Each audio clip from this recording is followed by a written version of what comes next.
But although we could think of it in two different ways. One is that you could go to some vertex u, and then from that your vertex u, you go to, so you go to your vertex w, right? So you go to your intermediate vertex w, and then from w you go to b. Okay. Now you can say the intermediate vertex could be anywhere, and the second equation captures that, right? So let w be any vertex, so I can go to a vertex w and then w to b, right? Again, the idea is that if I have some way of going from u to v, somehow it must go through some intermediate nodes, and I'm going to consider all those intermediate nodes and then look at the minimum among all those combinations, right? So that's what it says. Choose the w such that the sum of the distance to go to w from u and the distance from w to v is minimized, right? So that's the second equation. The first equation is very similar to the single source formulation, which also makes sense, right? Because you don't have to go to some intermediate node and then go in an arbitrary number of hops from w to v. I could say I go to some place w, and in one hop from w I go to v, right? So all of those make sense. So purely viewed in terms of equations, all of these equations make sense, right? And the question is, how do you take these equations and turn them into algorithms? Okay? So our study of all of the shortest path algorithms is going to be based on looking at these equations and turning these equations into algorithms by essentially doing some sort of an iterative solution paradigm. Okay, so we're going to follow an iterative solution paradigm and unfold these equations into an iterative sequence of computations, and at the end we have three different algorithms for doing shortest paths. And of course, if you look at your textbook and so on, they don't necessarily talk about this from this point of view, right? And that's a good reason why, because people, when the algorithms were developed, they weren't necessarily thinking about a way of presenting them in a uniform way. But in a course, what we want to do is we want to bring out the similarities between different algorithms, so that when we understand we see the relationships between different algorithms, but also in terms of what we have to retain in our head, there is the small common portion among all the algorithms that we retain. Okay, so that's why I'm trying to present this in terms of solutions to these equations. So let's take the single source case. So you have the first of the three equations that we had on the previous slide, d of v equals min of whatever, right? And we can write this down in matrix form, right? So d of v, right? So there are n vertices. So d1 is the distance to vertex 1, d2 is the distance to vertex 2, and so on.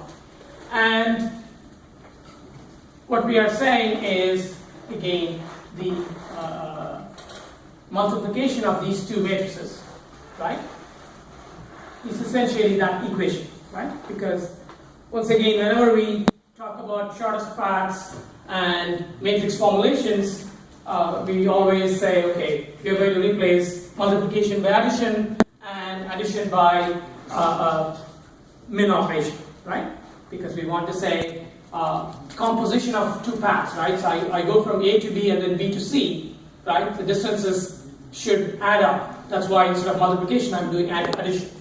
Then when there are multiple possibilities to go from A to B, I want to pick the minimum, and that's why the sum operation becomes min. Okay, so this is something that's familiar to us. We've done this. And so this formulation, basically what it says is that it's basically expressing that same equation, right? So you have L of I comma j plus d of I, right? So that's what it is. If you interpret it in a subscript form, u and v will become like I and j, and then this will become L of ij times d of j, right? No, I'm sorry, d of I, right? So this is d of I and so you'll see what happens here is that we take L11 times, let's write it down so it's a little bit easier to see. Professor? Yeah. You haven't used the usual matrix labeling convention. Is there a reason for that, or is that a... Why is that L11 to L1n that way? Because that's how it works, right? Because we already have defined Lij as the distance between as the distance between the vertex I and j, right? And because you see, this is d of I, right? And okay, so that's why. It's just that the subscripts are switched around there, and to get things right, I need to put them in that way.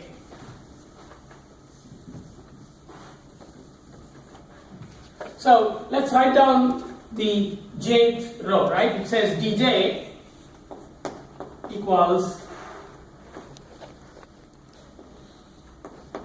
min of, right? d1 plus L1j, d2 plus so on, right? So we are taking, to get to dj, we need to take the product of this row with that column, right? So L1j times d1, right? L1j times d1 is this, right? Because we are replacing multiplication by addition. So when you multiply this by the first entry there, that's what you'll get, and then L2j times d2 and so on, right? And in the matrix multiplication, all of these will be added up, and that addition will become min for us, right? And so we have dn plus L nj, Lj, sorry.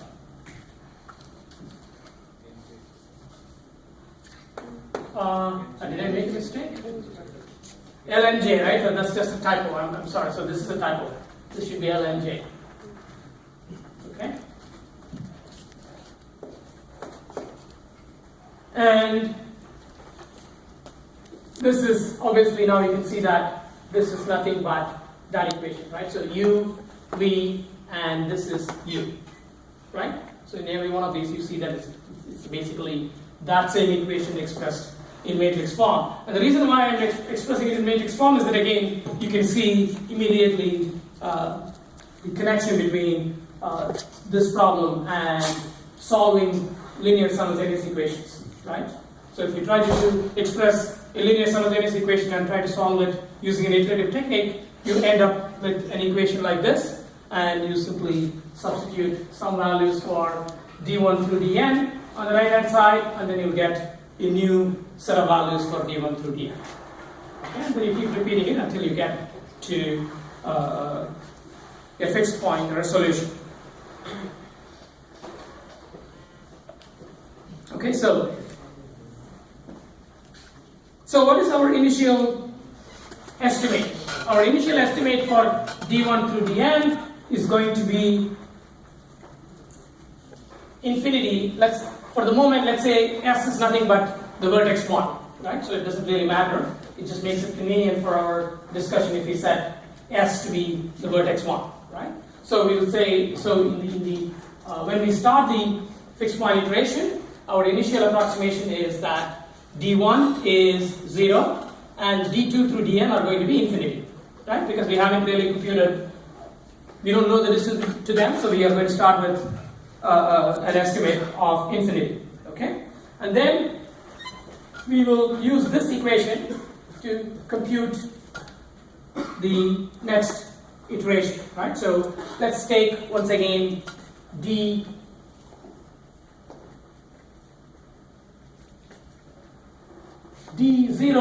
right? So once we have an equation like this, what we're going to do is we are going to compute the value of dj iteratively, starting with an initial approximation that we call d0, okay? And d0 is going to be infinity for j not equal to 1, right? And then we also have D10 equal to 0, right? So because we said we are trying to compute the distance from vertex 1, so to go to vertex 1 from vertex 1, obviously the distance is 0. So D10 is 0 and dj0 for j not equal to 1 is infinity. Okay? Now, if you substitute that into this equation, right? So what does that mean? That means we are going to compute d1j. Okay, again, this superscript means tells you which iteration you are in, right? So this is the first iteration. This is the initial estimate. The first iteration, what you're going to do is wherever d occurs on the right hand side, you're going to substitute with the previous iteration. That's what this equation is saying, right? So to compute the new values of d1 through dn, I'm going to substitute the existing values of d1 through dn, and whatever I get as a result is going to be my new estimate. So taking this equation, we substitute dj0 on the right hand side, right? So then what are you going to get? d1 plus L1j, right? So d1, so this is going to become 0, right? So we know that d10 is 0, right? And d20 and so on are infinity. So if you simplify this, you get dj1 equals L1j, right? Because this is the only term that's going to survive. Everything else is going to be infinity plus something, and therefore it's going to, in the min, it's all going to disappear. The only thing that's left is going to be d1 plus L1j, that is 0 plus L1j, which is L1j. Okay? So this is what you get at the end of this first iteration. Okay? Now you substitute this information into this, right? d1, and then you get d2. So you keep repeating that. Okay? And ultimately, you know, the process cannot go on forever, right? Because again, we are computing the shortest path, right? The shortest path you compute the shortest path at some point, and after that, you know, even if you keep repeating this, the result is not going to change. Okay? And so that's really what we get. Okay? So I'm using a slightly different notation here. S1 to refer to the results after the first iteration, S2 to refer to the results after the second iteration, and so on. But basically, we are computing these iteratively, and in the end, you'll end up with the shortest path. And yeah. Please explain how did we get L1J there? DJ1. DJ1? Yeah. Right. So DJ1 is obtained by substituting the zeroth approximations on the right hand side and then computing left, right? Okay. So now for 1, so if you want to do DJ1, right? So let's write it down again.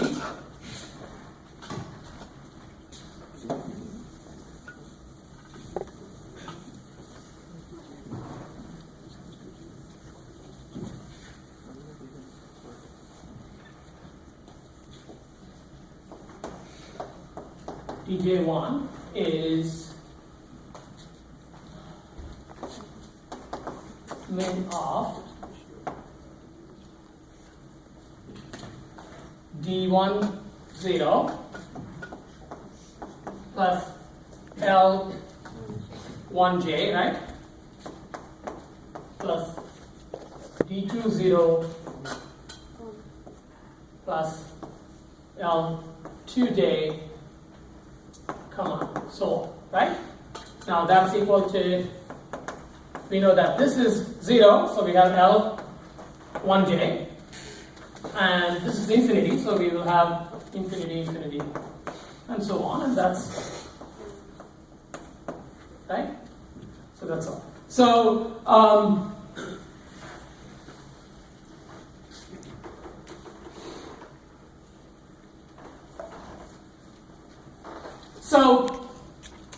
what's going to happen is, of course, if you have negative cycle, right, then of course you can keep going through that cycle and keep reducing your cost again and again. Right? Otherwise, this process will terminate, and at the point where it terminates, you have the shortest path. Okay. So now let's try to understand this in terms of, okay, so we understand how to unroll this equation into iterative computation, right? So that's clear. Now what we need to do is we need to sort of understand, okay, how long does it take? Okay, so we want to know what's the complexity of this algorithm, right? Oh, and by the way, this technique is called Bellman-Ford algorithm, right? So that's the difference between this algorithm and the Dijkstra algorithm is that Dijkstra algorithm cannot deal with any negative weights. Okay? Now Bellman-Ford can deal with negative weights provided there are no negative cycles. Okay? Because once you have a negative cycle, the problem is, it's not well defined, right? Because to go from anywhere to anywhere, what you're going to do is you're going to find a path to this, negative cycle, and then you're going to be going around forever, right? Because so therefore the problem is not well defined if you have a negative cycle. Okay, but if you just have negative weights, then this algorithm will work. And again, in the case of Dijkstra, it may not be immediately obvious why it relies on there not being any negative edges. Okay, we'll try to get to that in a little while. But at least in this formulation, you can see, well, all we are doing is operating on some, solving equations involving integers, right? So positive, negative, it shouldn't make any difference, right? The only dependence is when we talk about convergence. Will we stop at some point? Okay, and as long as you don't have a negative cycle, you will stop. Okay, so that's why this algorithm, which simply views it as equations on integers and solves the equation, is not bound or is not constrained by the negative edge constraint. Okay, so now let's look at the complexity, right? So as it is, okay, you can see that each iteration, right, I have to compute d of v from d of u, right? Now, how long does it take to do that? Okay, so what I want to do is I want to say, okay, how long does it take to go through one iteration, and then I can say how many iterations you have to go through before you have convergence, right? So we know that you can converge, you can do this only, n times, right? So by the time you've gone through n, you have explored every path, so you are done. So there are going to be at most n iterations. Now you need to figure out how long it takes for each iteration to be completed. Now you can see that this particular equation, right, needs to iterate through only these neighbors, right? So this equation is, to do this min, you need to spend time proportional to the number of edges incident on D, right? So if you sum that over all vertices, right, so then that tells you that one iteration of this, right, to compute the ith approximation from the I minus 1th approximation, you will take order of e time, right? Because each vertex, and for each vertex, you are going through the edges that are associated with that vertex, right? So that means the whole process is going to take time proportional to all the edges in the graph. So this d of v equals, so to compute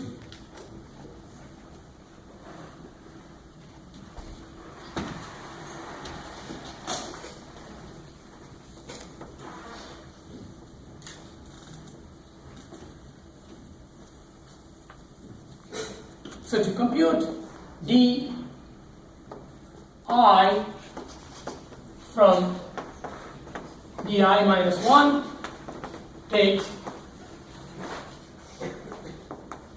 order of e time, right? And then you repeat this n times, right? So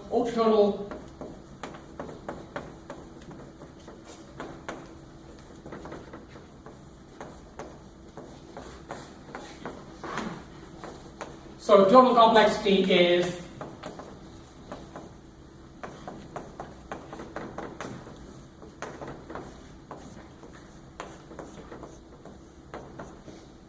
right? So that is the complexity of Bellman-Ford algorithm, right? and so you are paying something in order to deal with negative costs, right? The express algorithm was not paying this much, right? It was only spending E log V, right? Or V squared. But this is, you know, if you express E in terms of V, then E will be just N squared, right? So either it's a cubic algorithm or, you know, E times V algorithm, right? So you do have a higher cost. Okay? Yeah? We do not consider minimum, taking minimum, means like cost of taking minimum of all the. No, but how many are there? That's what I'm trying to say, right? How many edges are there? Right? Yes. That's why, right? So min is just a constant time, right? So you have to compute, so that term d of u plus L of u comma v, right? That repeats only proportional to the degree of v, right? V has a certain degree, right? So that's the number of times that repeats. Okay, and so min over that term is covered when you say I'm going to compute it, right? So that's why. Okay, and any other questions? Okay, so we can still think of further optimizing. So this is the simple way of, you know, blindly doing the iteration, right? Has that complexity, right? And then the question arises: can we do something, right, to improve the efficiency? And once we see these equational formulation, some optimizations are clear, right? So for instance, we can say, well, if let's say in this formulation,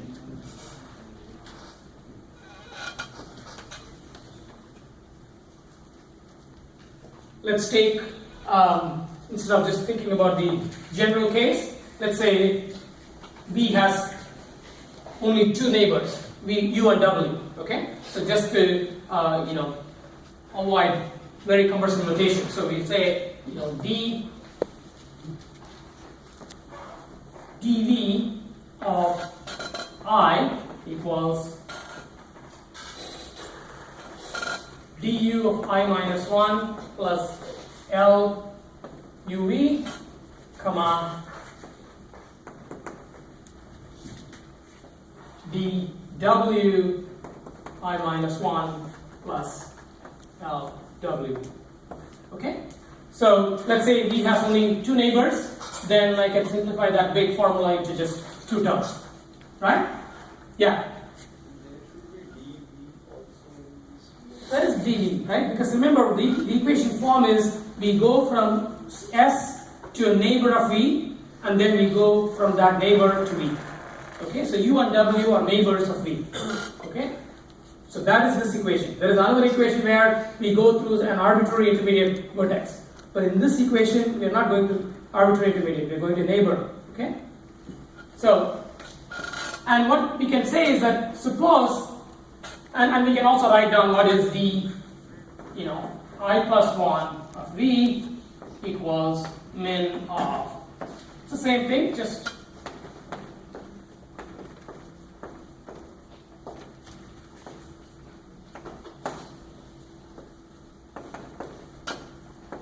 right? It's the same equation except that, you know, it's successive iterations, right? So what I can say is that if these two values are same and these two values are same, right? Then I don't need to recompute this, right? So if nothing on the right hand side has changed from ith iteration to I plus 1th iteration, then I can say why recompute this, right? So that's a natural optimization I can do once I have an equation of this form, right? So I can say, okay, so I will only recompute, okay, if some of the neighbors' cost changed. So what I will do is, instead of updating V's cost in each iteration for every neighbor, I will only update V's distance for those neighbors whose distance changed in the previous iteration. Right? Otherwise, if it didn't change the previous iteration, then I'm just, you know, computing exactly the same thing as before, and my result is not going to change.